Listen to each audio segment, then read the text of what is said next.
এরপরে আমরা যখন সেমিনার করব, রিক্সাওয়ালাদের মতামত আমরা জানবো, হকারদের মতামত জানবো।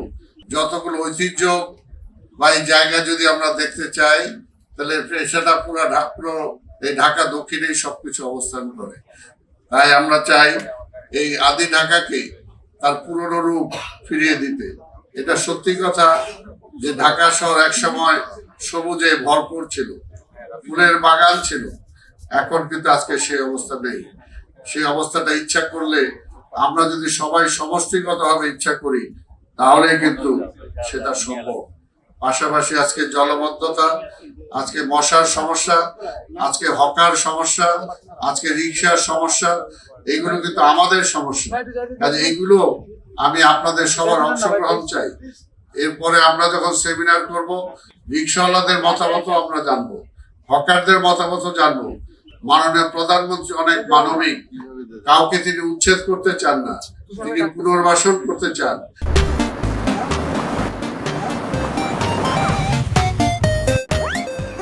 কিন্তু পুনর্বাসন করতে যে শুধু ঢাকা শহরে তো সারা বাংলাদেশের মানুষকে পুনর্বাসিত করা যাবে না।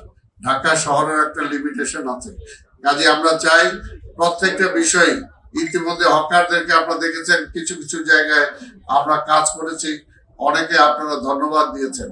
কিন্তু এটাকে যদি এগিয়ে নিয়ে যেতে হয়, সবার সহযোগিতা দরকার।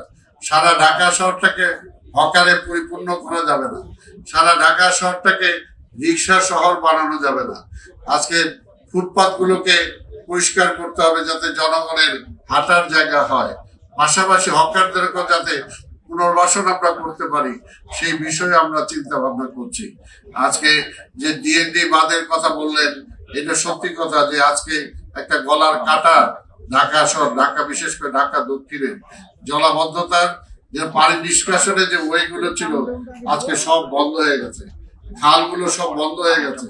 সেই কারণে আজকে জলবদ্ধতার শহর আজকে ঢাকা শহর হয়েছে। আপনারা শুনলে নিশ্চয়ই খুশি হবেন যে মাননীয় প্রধানমন্ত্রী এই ব্যাপারে এই 2-3 দিন আগেই এই ডিএনডি এর ব্যাপারে নিয়ে আমাদেরকে সাথে বসেছেন যে কিভাবে এই সমস্যার সমাধান করা যায়, কোথায় কি জটিলতা আছে। এবং আমরা বিশ্বাস করি যদি মাননীয় প্রধানমন্ত্রী তারেক রহমানকে আপনারা সময় দেন, দেখবেন অন্তত 5 বছরের জন্য তাকে নির্বাচিত করেছেন, এই সময়টুকু দেন, দেখবেন যে অনেক সমস্যার সমাধান হয়ে গেছে।